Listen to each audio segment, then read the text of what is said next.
Man from Tamil Nadu, name Ramanujam. You heard of him? Ramanujam? Yeah. Did not get any PhD in mathematics, did not go to any big college, just simply started pouring mathematics. If he was here, by now he would have vanished. You would not have heard of him, please know this. He went to England,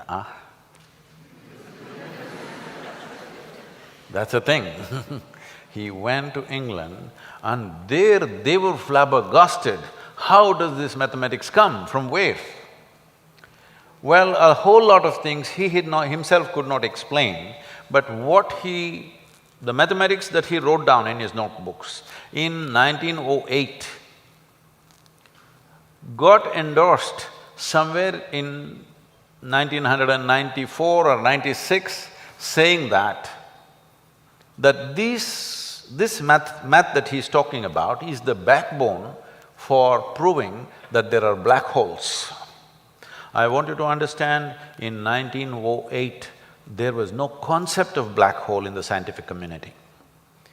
Normally the way science proceeds is a concept, then a theory, then the math.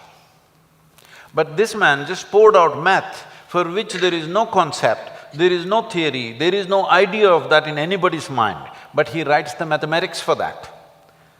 Sitting on his deathbed, he poured mathematics. People asked, where is this coming from? In his words, he said, my Devi bleeds mathematics. This is what he said, because he is a worshipper of a certain deity. She's his window to the existence. So this is what deities are if they're properly created. People keep asking me, Sadhguru, where is all this knowledge coming from? You just have to open a window. What kind of window you find is up to you. But this is what energy forms were. Today, in some gross logic, very basic logic, people are trying to deny everything just because there is a certain amount of dogma gotten mixed up with this, certain amount of blind belief systems mixed up with this. Now you're trying to throw the entire thing out.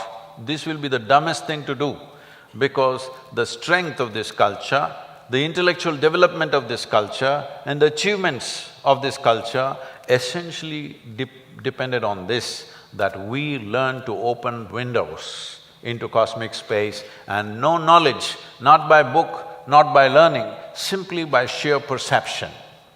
So this is how the culture grew. You need to understand this is a godless culture. There is no the God in this culture. All the people you worship, your Rama, Krishna, Shiva, all these people are people who walked this geography at one time. You cannot say they did not walk because Rama is still having real estate issues.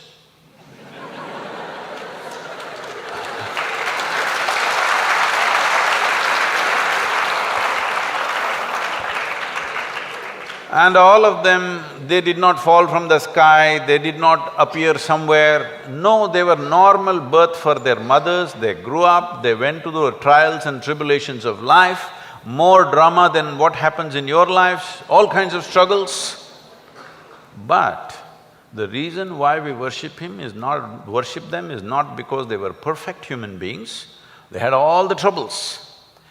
But whatever the trouble, doesn't matter what life threw at them, their way of being was not disturbed, they were above it. And this is all you can do in your life. What life throws at you is not your choice, it'll throw all kinds of things at you. What you make out of it is 100% your choice. If you choose this, we will worship you in this country because you're free. Because the only value we have in this culture, which this generation is forgetting, if you just talk to your mother, grandmother, for sitting down, standing up, they'll say mukti, moksha. Because the highest value is liberation, highest value is not God, highest value is not heaven, highest value is liberation, to become free from the process of life, to live here in such a way that life can do what it wants, but I will do what I wish consciously. It doesn't matter what life does, I will do only what I want. This is freedom. This is the only thing we value, this is the only thing we bow down to. This is not a religion, this is an empowerment of life.